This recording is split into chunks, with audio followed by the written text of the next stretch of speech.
Welcome, welcome, welcome, aspiring apartment investors to this exciting training. We're gonna go over how to confidently buy your first multifamily complex. Okay, now getting into the multifamily game can be a game changer if you know what you're doing. That is the biggest part of this whole thing. Okay, so you always feel a mix of excitement and intimidation whenever you're looking at these deals, and you have to envision the reward that comes with it. All right, that's really what it comes down to. So this training is gonna give you a really high level outline to what you need to do to really get into this business, right? High level strategy only, okay? We're gonna have some other stuff that's gonna be coming up here that's gonna go more into the detail, but this is really just a taste of what you need to look for when you are putting these sorts of deals together, what you're looking for, and the essential steps they're going to need to consider. Okay, so there are actually 7 essential steps when you are looking at a deal. Okay, and I have some bonus tips in here as well that I'm going to throw at you as we go on. All right, so part of it can be everything from understanding the different types of complexes to meeting the broker to negotiating the deals to even operations and management, which is actually one of the most critical parts of this whole thing, okay? It's not like what you might hear about on the internet. You just buy a duplex and everything is phenomenal, or even if you buy a 500 unit deal, it's not it. Operations is a critical component. Again, we'll get into that too, all right? So before I go into it any further, let me introduce myself. My name is Agostino Pintus. I'm with Bulletproof Cashflow. My team and I, we buy apartment buildings. We do development. We do adaptive reuse of offices. We also buy net lease assets as well, like Dollar General, Dollar Tree, Walgreens, stuff like that. So we are by no means pretty good at doing this kind of stuff, right? So overall, we've transacted or controlled about $350 million worth of assets. And everything that I'm going to share with you today comes from a place of experience, okay? I've done it all. I made the mistakes. I've done a lot of great stuff too. And in this course, we talk a little bit about how to put your apartment deal together and things you can look for, okay? Again, this is only meant to be a 45-minute to an hour discussion, but like I said, we're going to have a longer course as we go on. So be sure, if you haven't already, to go ahead and sign up for our free ebook. All right, if you go to guidetocapital.com or guidetobrokers.com, one of those two, you'll get put on the email list. And as soon as that new course is available, we'll send you an email and we'll let you know that you can go check it out, and it'll be totally free. All right, it's already in the works right now. It'll be totally free. So let's get into it. All right, so buying an apartment building, if it's phenomenal if you do your homework. Okay, that's really what it comes down to. It means buying it in the right location and for the right price. This means making sure that the property is well managed as well. And if it's not well managed, that's fine too. You know, you have to have a plan to get that. But you have to understand where the management currently is and what the rents are going to be at that asset too, right? Or what the potential might be. So these are all different things that you're looking for. And like I said, this is a beginner's guide to provide you some tips and tricks, and we're going to go over some of those 7 steps that I mentioned, okay? So first of all, the classes of apartment complexes, okay? This is really the first step to buying an asset and also considering the different type of area it might be in, okay? So you'll need to consider what your personal goals are and what you want to achieve long term when you're putting together your portfolio vision, so to speak, right? What do you envision and happening? So, and the reason why I mention it is there's guys out there, they crush it doing low income type housing. They love doing that kind of stuff, right? Other people, they like focus on only A-class type of stuff too, right? So it's a variety of these two things. Or there's A class, which is the luxury stuff, right? There's B class, there's C class, there's D class. So your B class is going to be just below your A class. This is your typical, think of it like this. A class is where your multimillionaire people might live. They will have multiple cars. Maybe they are doctors, lawyers, and make a lot of money, and they want all the amenities in a nice apartment building. Maybe you have a rooftop bar, maybe you have a pool, maybe you have a very full gym in there too with the whole saunas and all that fun stuff, right? Think of that as A. B class is typically, could be some of that A, but it's a little bit older, all right? Maybe it's a middle manager of a company. Think of that demographic. Think of that person might be living in a place like that. Won't have as many amenities sometimes as some of the A-class stuff, and definitely be older, maybe 10 to 15 years older, right? Your C class, this is the bread and butter of the workforce that really keeps America moving. Your mechanics, your nurses, people who work in food business, things like that, right? Workforce housing, C class, okay? This C class is predominantly where people live. They keep, as I said, the economy moving. There's also the most amount of these assets throughout the United States, okay?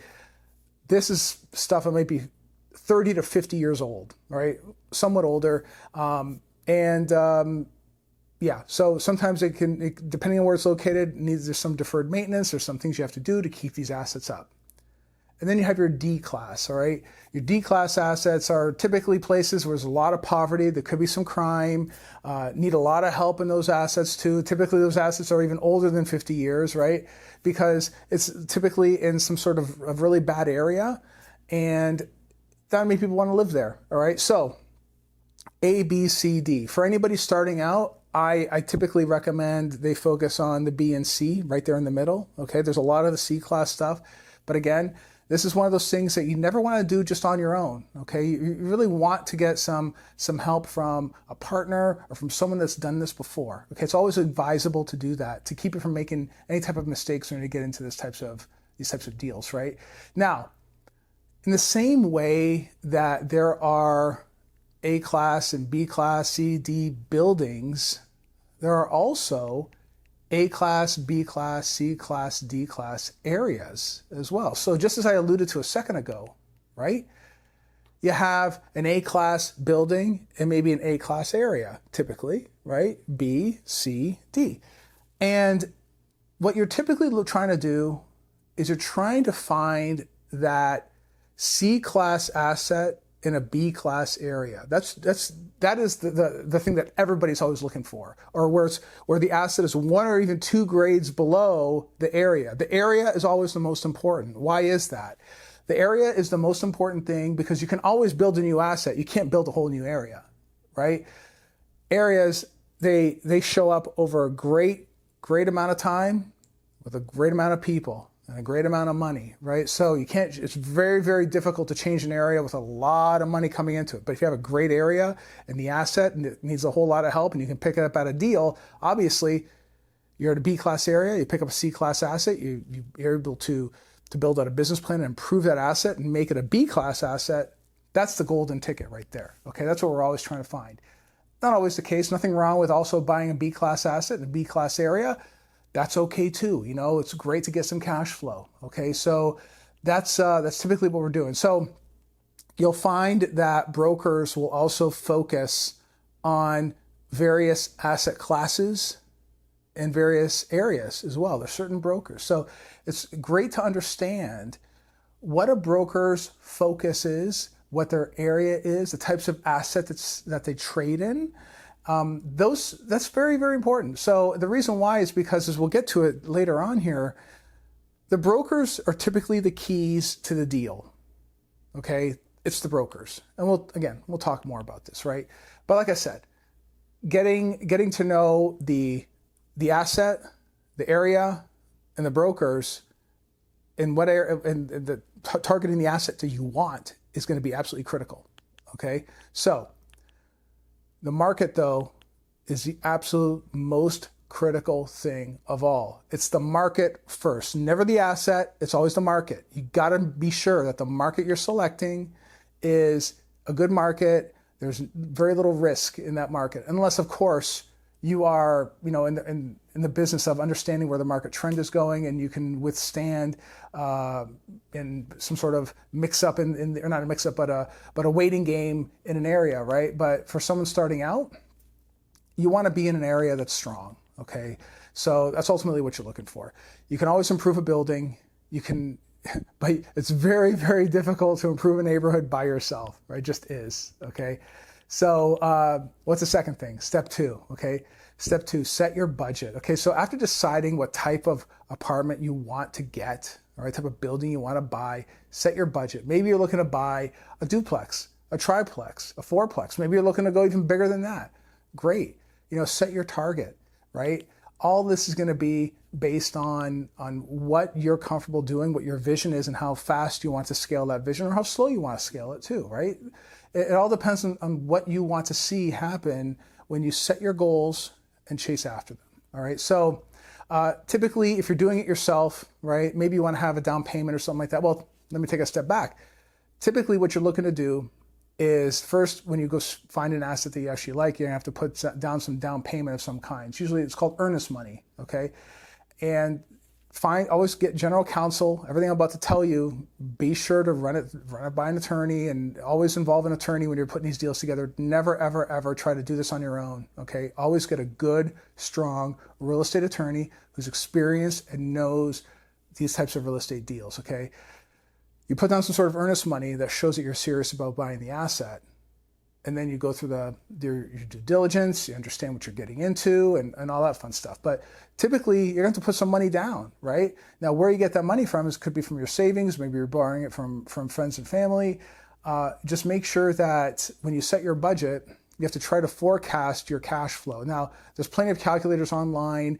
When we come out with this course that I just told you about a bit ago, we're gonna go over a calculator that you can use. Okay, so ultimately, though, what you're trying to do is determine if you put X amount of money in and you buy it, how long is it going to take to get paid back on that deal? That's what you really want to understand. How long does it take to get paid back? Okay. Another thing is that when you are putting together these numbers, try to be very conservative with these estimates, okay? The best case scenario isn't always realistic, all right? I like to do, best case, likely, and worst case. Even your worst case scenario, what is the absolute worst case that can possibly happen? Let's say, for instance, a management company screws up, and next thing you know, you're running at 50% occupancy. How does that look? What happens? Right? If you have to run at 50% occupancy for some length of time until you fire that management company and replace them. These are the types of things that you want to understand before you sign anything. During underwriting is when you want to try to figure that kind of stuff out. Okay? You want to try to figure out what happens in your worst case, right? That way you can have some breathing room to find a plan and fix it so you can move up and fix the asset. Okay, so step 3, selecting property management. Here's the thing, okay? Property management, as I alluded to before, operations is essentially what this is. It is the most important aspect of multifamily real estate. It really is, right? Now, if you're doing a duplex or something, or a smaller asset that you're going to be, say, house hacking or something, you won't need property management for that. You could probably manage that yourself, right? But if you have a large enough complex, you're going to need some property management, and the reason why is because a good property manager will make sure to run the asset very, very well, follow all the rules, all the laws, and there's plenty of them. Make sure they follow up with the non-payers, and if you have to get rid of non-payers, handle all the evictions, all that stuff, which is part of the business. Because keep in mind, this is a business, right? This is a business. This is not just buying real estate and that's it. Whenever you get into the multifamily game or the real estate game at large, it really is a business, right? So you need help running a business. So getting the right property manager is extremely important, okay? They're also going to know the market. And I typically like to have a property manager lined up first. That way I can get an inside scoop on the market, right? Because here's the thing. Let's say, for instance, you find a deal and you already have a property manager in place. You've already established a relationship with them and you like them and they like you. Cool, they're your friends now. You find a deal, you send it over to Joe, the property manager. Hey, Joe, what do you think about this deal? Oh, Joe says, oh, no, you don't want to do that. That's a bad deal. Why is that, Joe? Joe might say, well, because I'm familiar with that asset because Sally, the other property manager, and we talked, and the sewage pipes are all blocked up. They're full of cement or something, which does happen, right? You have that, or and that might be okay too if the goal is to tear all that up. Or maybe it's in a bad neighborhood. It's in a D-class area and you don't really want to get into that right now, right? It's good to have property managers that you're very friendly with that will talk to you and share information with you too, right? Not all property managers will want to do that, so be sure to partner with the right one. Okay, so we have a guide. We have several ebooks, right? If you go to guidetobrokers.com, okay, that book introduces you to how to talk to brokers, and but it does also talk a little bit about how to meet people. And I think that might be a good help for you to go ahead and download and establishing connections with brokers and management companies alike too. So go ahead and check that out, okay? So at the end of the day, a property manager will make or break your investment. So this is an absolute critical part of the business. So you can expect to pay a property manager, depending on the size of the deal, 6 to 12% of the rental income of the property. So typically it's like 10%. So if you collect, $2,000 a month or something like that, it's $200 a month for a property manager. That's what their fee is, right?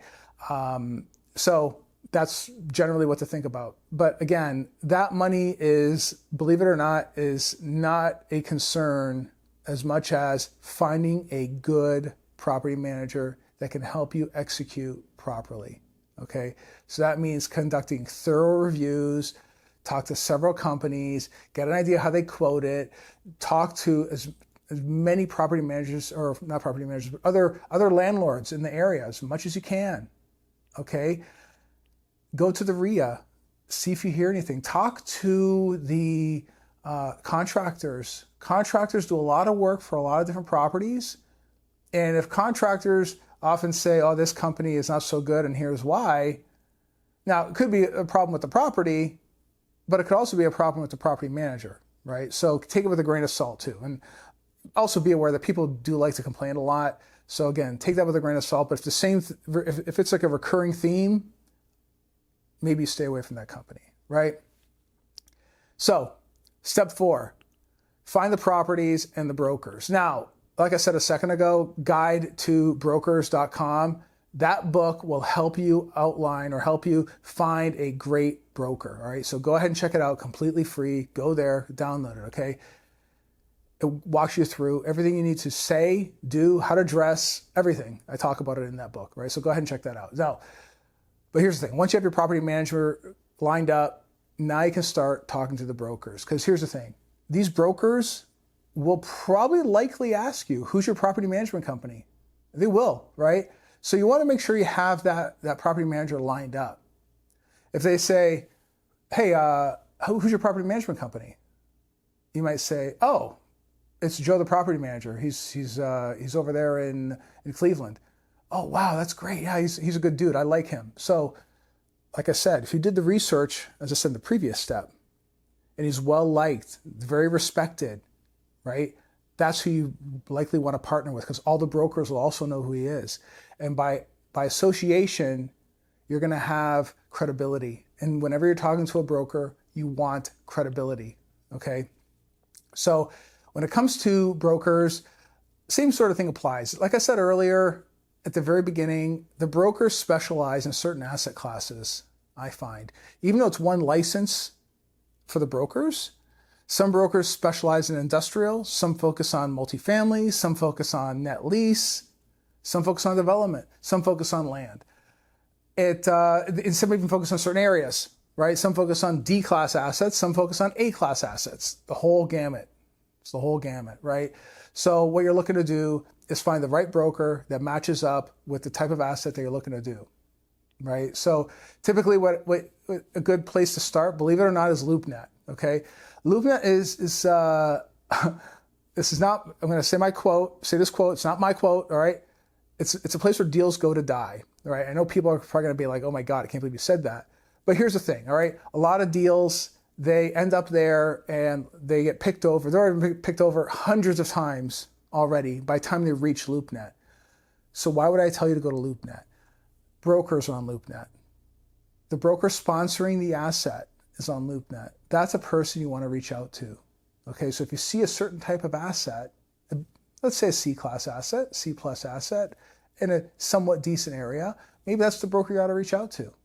See what they have to say. Give them a call. right? In the book, I talk a little more about how to negotiate that discussion at a very high level. What you're doing, you're going to reach out to the broker. You're going to tell them you're interested in the deal, underwrite the deal, reach back out to them and tell them what you'd like or did not like about the deal. Establish a dialogue, build credibility, and demonstrate that you know what you're talking about as a serious potential investor in maybe not that deal, but another deal, right? It's establishing that connection is really what you want, okay? So it all comes down to underwriting as many deals as you possibly can, and of course, understanding too, not only the numbers side of things when you're doing underwriting, also the asset itself, which again is a whole separate thing. But when you are underwriting a deal and you're walking the deal, you're also paying attention to the roof, plumbing, HVAC, which is the air conditioning and heating systems, and the electrical system, the electrical breakers and all that. Obviously, you want copper wiring. You don't want aluminum wiring, which was getting installed during the 60s, things like that. These are things that you really need to watch out for. Now, I'm going to pause here for a second. If you are interested in learning more about how to get into this space, okay, check out themultifamilyadvantage.com. I have another video there, a very short video. It tells you a little bit about a mastermind that we run, and we help people get into all the nitty gritty that I'm explaining to you right now, okay? There's a lot to this, and it's not impossible to learn, but there's just a lot. And I think that if you're in a mastermind like this one, it's a 50-week mastermind where we go over everything to do with doing a deal, and we help you every step of the way, right? So myself and the whole community is there along with you, looking through deals and challenging each other to become better multifamily investors. That's what we do there. So themultifamilyadvantage.com. Go ahead and check that out. All right. So let's keep it rolling here. So one of the other things you can also consider when you are looking at these assets, aside from looking at LoopNet, is also looking at Google and Yelp to see what how they rate the asset. Okay. So you're not going to find this on smaller assets like duplexes or whatever, but if it's a bigger community you're looking to buy, like say, a 50 unit or 100 unit or something like that, what you're going to find is that there's going to be some ratings out there, right? And it's pretty cool if they have a good rating, great, less work for you, right? But if they're rated 2.4 out of 5 stars, and you read through the comments, it's got a lot of comments and there's a lot of issues, could be an opportunity. Could be because there's bad management there, right? Maybe it's unrelated. Maybe it's unrelated to the building itself, and some of the reviews are just people complaining about something. But when a customer complains, you have to at least listen to it and see what they are, right? Because again, in this business, it is a customer service business, all right? These people that live there are your customers. They pay you every single month. It's a business, right? So different way to look at it. Let's keep it going. Number 5, okay? Get a lender. So once you have your budget, you have your target market all set up, you have a broker all set up, you understand your cash flow forecast, you know what it's going to look like roughly, you might want to start getting pre-approved, right? Talking to a bunch of lenders and securing the financing that you're going to need, the debt you're going to need, okay? There's the debt and there's the equity. The equity is the money that you're going to bring to the table, either your own money or friends and family. The debt is what's coming from the bank. The bank is your biggest investor. It's not your Uncle Joe. It's not your Aunt Sally. It's the bank. The bank has to be happy with the deal. If you show the bank the deal, you show them your numbers, and you show it to enough banks, and they hate it, chances are you got a bad deal. All right, that's one dead giveaway right there. Okay, so this is something that happens time and time again. Or let's say a bank does give you terms finally, and the terms are terrible. Maybe it's a short amortization. Maybe the interest rate is very, very high considering where the other lenders are, right? Could be a variety of different things. These are things you have to consider when you're looking at the deal and looking at the lending, right? So I personally like to use lender brokers when I'm doing my deals, okay? I very rarely use like one lender and talk to that one lender, all right? Unless I'm doing a development deal or something like that. We do it there sometimes. For the most part, lender brokers. Now, why would I do that? When you're doing a bigger deal with a lender broker, what the broker does, you give in for everything to the broker, and the broker they have either, on their computer or in their head, they know who likes those sorts of deals. What lenders like those sorts of deals, right? They already know, and they're going to do the heavy lifting to get that deal shown to the right lender that's going to give the best terms. And let's say that they commit to doing a deal, but then the lender backs out. It does happen. The lender will commit to a deal. They will send you a letter, a term sheet. They will sign the term sheet. You'll send them the money. Everything's hunky-dory. 30 days before they're supposed to close, they'll pull the deal. Happens a lot. Happens more often than you think it does, right? That broker can go ahead and find a backup, right? That's what they do, right? So you're paying extra for that, by the way. Those brokers don't do it for free. But when you're doing larger and larger deals, you can get a broker that's going to help you out in the case of something like that happening. A good lender broker is worth their weight in salt, right? So always pay that money. For smaller deals, you can probably talk to 3 lenders and ensure you're getting the best rate possible, right? So I like to talk to, if I was going to do a small deal, I would probably talk to at least 2 brokers to make sure you have options, or 2 banks rather, to make sure you have options. But once you're pre-approved, you can start really digging into those complexes and make sure it fits your budget too, okay? But what you're able to do is look at the lending rates, make sure that when you did your underwriting at the onset there, it's still comparable to what they're promising you too, right? So pricing on the debt will depend largely on the number of units, right? How many units are in there? If it's considered a duplex, a triplex, or a fourplex, it's going to matter differently than it does, say, for a larger asset. But the more units there are, the lesser risk there is for the bank, right? When you get to, say, 80 units and higher, the banks like those deals. They love big, big, big deals. The lenders like the big deals, okay? I'll tell you why. The reason why the lenders like the big deals is, to the lender, they spend the same amount of time, whether they're doing 100 units, 500 units, or 4 units. It's the same amount of time to get the deal done over the line, right? Obviously, on a bigger deal, there's more eyes on it. There's more costs involved, right?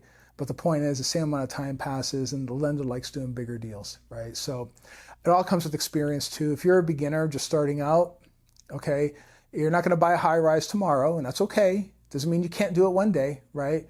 But probably looking to start with, say, a 4 unit or a 2 unit, or maybe even a 16 unit, maybe you're looking to do that. Now, a second factor is the location of the building. Now, apartments and buildings in smaller towns tend to be a little cheaper than similar sized buildings in, say, the heart of a city or a large or medium-sized city, right? But it's essential to remember that the rents will be higher in those condensed areas where there's a lot of traffic, there's a lot of people. Area is very, very important. The rents are going to be higher. There's more traffic for you to draw from to move into that location, right? The banks understand this too. So it's important that you have the bank on board with the area too, okay? So always consider that when you're doing your projections as far as your vacancy and such, okay? So there's been a huge run-up on multifamily valuations. I'm sure you're aware of that. So you need to look through a lot of deals before you find one that works, all right? A lot of deals. So just be aware that's a thing, all right? So step 6, finalize the deal and financing. So once you've found the perfect building, you've got those lenders all lined up, and you have the deal lined up and everything's fine, now you can finalize the financing. So you have all your pre-approvals already done.